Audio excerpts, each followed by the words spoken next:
Ujenzi wa kanisa hili ulianza rasmi mwaka 2016 kwa lengo la kupata mahali pa ibada panapofaa kwa waumini wa parokia Sikonge, na ni kutokana na jengo lililokuwa likitumika kuwa halitoshi ukilinganisha na idadi ya waumini. Ujenzi huu umefanikishwa kwa jitihada kubwa za waumini wa parokia, ikijumuisha vigango vyote 55 na vituo vya sala 10 vilivyoko ndani ya parokia hii ya Sikonge, ikiwa ni pamoja na michango kutoka kwa wadau mbalimbali wa kanisa hili, bila kusahau michango mikubwa kutoka jimbo kuu la Tabora. Katika hatua hii ya awali, waumini walijitolea kwa hali na mali kuchangia ujenzi huu kupitia fedha, vifaa vya ujenzi na nguvu kazi.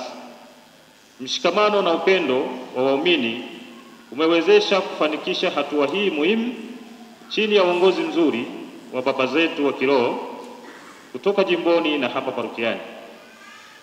Ujenzi hadi sasa umefikia hatua ya 68%, ambapo sehemu kubwa ya kazi imekamilika na ambayo ilifanyika kwa awamu mbalimbali kama ujenzi wa msingi, ujenzi wa nguzo, kuwezeka paa, ujenzi wa kuta, grili za madirisha, fremu za milango, ufungaji wa vifaa vya mfumo wa awali kama umeme, CCTV kamera, vipaza sauti na kengele ya umeme, pamoja na baadhi ya miundombinu ambayo ilikuwa ni ya muhimu.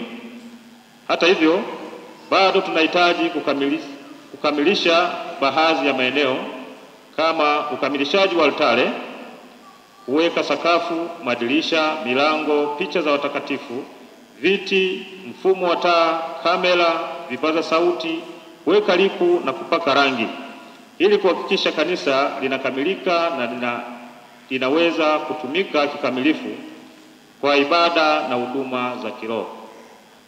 Mheshimiwa mgeni rasmi, utekelezaji wa ujenzi wa kanisa la Mtakatifu Petro Mtume umefikia hatua hii kwa ushirikiano kati ya waumini, viongozi wa parokia, viongozi wa jimbo na wadau mbalimbali.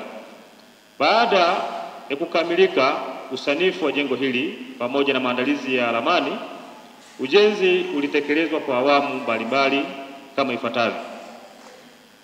Mwaka 2016 tulianza na ujenzi wa msingi uliogharimu milioni 900,518.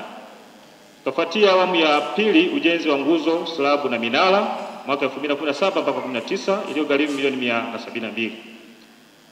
Awamu ya tatu ilikuwa ni kufunga kenchi za bati, yani kupaua, ambayo ilifanyika mwaka 2020 mpaka 22 ikigharimu milioni 134. Awamu ya 4 ilikuwa ni ujenzi wa kuta jengo lote mwaka 2023 mpaka 24 iliyogharimu milioni 73. Awamu ya 5 ilikuwa ni ufungaji wa grili za madirisha kwa level ya chini pamoja na fremu ambazo tunaziona za milango, ambayo imefanyika 2024 kwa gharama ya milioni 15. Awamu ya 6 ilikuwa ni ufungaji wa awali wa conduit, yani mfumo wa umeme, CCTV kamera, vipaza sauti na kengele. Humo ndani tunaona nyaya, kwa maana kuna nyaya ambazo zimeshawekewa mfumo zimesubiria ukamilishaji. Na awamu ya 7 ilikuwa ni ujenzi wa eneo la altare ambalo mnaliona hapa, na hii imefanyika 2024 iliyogharimu milioni 3,700,000. Jumla kuu hadi sasa katika ujenzi huu umegharimu milioni 500,564,796.51. Mheshimiwa mgeni rasmi, katika ukamilishaji wa kanisa, baadhi ya shughuli zinahitajika kufanyika ili kuwa na eneo lenye muonekano uliokusudiwa. Shughuli hii makisio yake ni shilingi milioni 500,280,000, ambao itahusisha shughuli zifuatazo. Namba moja ni ujenzi wa altare, tabernakulo na sakristia, kwa maana ya kukamilisha eneo hili la altare ambayo itagharimu milioni 35, kuweka lipu au kupiga plasta ndani na nje ya jengo hili ambao gharama yake milioni 85 na 200,000. Kuweka vigae na terazo katika floor pamoja na eneo la altare ambao gharama yake ni milioni 85. Ufungaji wa milango na madirisha kwa maana shata hapa maeneo ya chini ambapo tumeshaona frame, lakini tutategemea kule madirisha yote yatawekwa picha za watakatifu ambayo itagharimu shilingi milioni 75. Tutakuwa na ufungaji wa vifaa kama nilivyosema, tumeshaweka conduit, tumeweka mabomba tu kwa maana ya umeme, kamera, kengele na vipaza sauti. Hivi vitagharimu shilingi milioni 45. Kufunga kingo kwenye ngazi za chini na gorofani. Tuna eneo la juu ambalo tunaita gorofa kwa maana kuna waumini watakaa kule juu. Kwa hiyo kuna ngazi ambazo zitafunga kingo ili kuweka usalama, ambayo itagharimu shilingi milioni 15. Kufunga mfumo wa maji safi na maji taka kwa maana huku nyuma tuna ofisi za wababa pamoja na vyoo. Tunategemea kuweka mifumo wa maji ambayo itagharimu milioni 12,200,000. Kupaka rangi nje na ndani ya jengo hili kwa maana jengo lote ni milioni 45. Kufanya marekebisho na maandalizi ya kazi za nje kwa maana ya ngazi, parking na landscaping kwa maana eneo la kanisa linaelekea uso huu wa kanisa. Hii itagharimikia milioni 31,880,000. Kutengeneza benchi za kanisani kwa maana tulizokalia tunaona zilivyo chache, kwa hiyo tunataka ziongezeke na ziwe mpya zitakazogharimu shilingi milioni 39,200,000. Pia tutakuwa na gharama za ufundi pamoja na mambo mengine yatakayoweza kujitokeza ambayo itagharimu milioni 31,300,000. Jumla ya makisio katika ukamilishaji wa shughuli hizi ni milioni 500,280,000. Mheshimiwa mgeni rasmi, tunatumia fursa hii kukuomba kwa heshima na unyenyekevu utushike mkono wewe pamoja na msafara wako, wageni waalikwa na waumini wote, kwa chochote tulichojaliwa na Mwenyezi Mungu ili kisaidie kukamilisha nyumba ya Mungu kusudi tumwabudu yeye aliye muweza yeyote.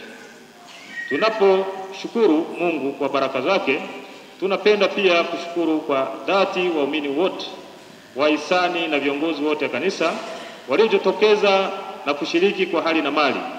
Pia tunatoa shukrani za pekee kwa Mwadhama Protas Kardinali Rugambwa, askofu mkuu wetu wa jimbo kuu la Tabora, kwa mchango wake mkubwa katika kuendeleza kazi hii ya Mungu. Mheshimiwa mgeni rasmi, kwa niaba ya kamati ya ujenzi parokia ya Sikonge, uongozi wa halmashauri ya walei, baba paroko, mapadri, watawa na waumini wote wa parokia ya Sikonge, tunakushukuru sana kwa kukubali ombi la wito wetu kupitia kwa Mwadhama Protas Kardinali Rugambwa kukubali mwaliko na kufika katika parokia yetu ya Sikonge kwa lengo la kutuchangia ulichojaliwa na Mungu ili kukamilisha ujenzi wa kanisa hili.